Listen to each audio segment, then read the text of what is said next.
Now, Dr. Swain,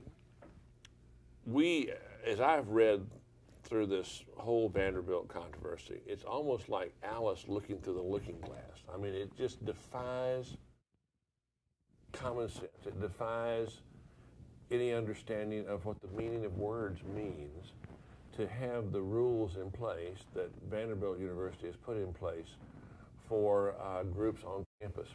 Explain to us what's happened and the impact that it's had. Over a year ago, Vanderbilt instituted a new policy that stipulates that student organizations cannot require their leaders to share their beliefs. And in the case of Christian organizations, they've been very clear. Christian organizations cannot require anyone to affirm a belief in Jesus Christ as Lord and Savior, nor can they require leaders of Christian organizations to lead Bible study or worship. And the university went further, maybe a couple of months after they imposed the new policy on students, and the Christian organizations have been the only ones affected. They removed the faculty's right of freedom of religious expression. And that's an important right for someone at a private school, because a private school, is different from a state school when it comes to constitutional rights. But they removed the faculty's freedom of religious expression. That affects people like me who are outspoken about our faith. It places us in a situation where we could be at risk. For example, I am very active at times with the Family Research Council. Well, there's the group out of Montgomery, Alabama, that's labeled the Family Research Council, the American Family Association, a whole slew of other family-oriented organizations as hate groups because of their position on gay marriage and gay-related issues. If I belong to an organization like that, the university could say, I belong to a hate group and none of their faculty members can belong to a hate group. So it really is an important right that I've lost. That's incredible. Now, that has not been publicized. No one cares. Well, I mean, except me. Well, it's shocking. I mean, I've been doing some research on this, and the freedom to believe, to speak, and to live one's faith predates even the Constitution. I know. In 1775, in the Continental Congress, a year before the Declaration of Independence, the Continental Congress voted to exempt from military service those who had religious convictions against the use of violence in any circumstance, namely, at that time, Moravians and Quakers.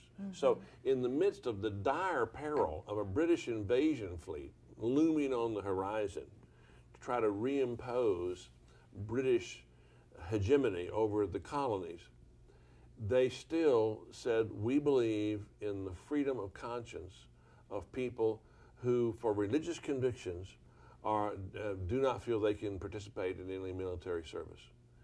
And so all the First Amendment did over a decade later was enshrine what had already gotten into the DNA and the genetic code of America.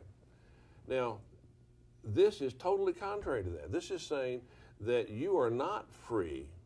You're free to believe what you want to believe, but that's freedom of worship.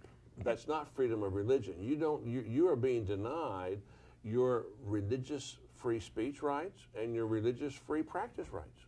Yes, and as far as what's happening with students, I was told by one of the students that attended a recent meeting with the administration about the student organizations that they can no longer, if you are an upper class person, upperclassman, you cannot invite a freshman to church because it might some way, they consider it, I don't know what the term is, dirty rushing.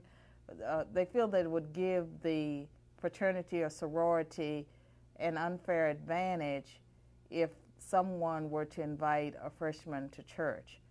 And so, I mean, that's a new policy that, again, it seems more targeted towards Christians because what do? We invite people to go to church with us. Well, at a more basic level, you know, the Supreme Court has said that students don't leave their First Amendment rights on the boundary to school property. But Vanderbilt believes that they're a private school and that they can do what they want and that they are above the Constitution and they know better than the Founding Fathers.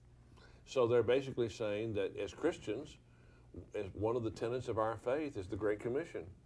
And so they're saying that if you're a junior or a senior, you can't invite somebody to church if they're a freshman or a sophomore because that might be undue influence because you're an upperclassman.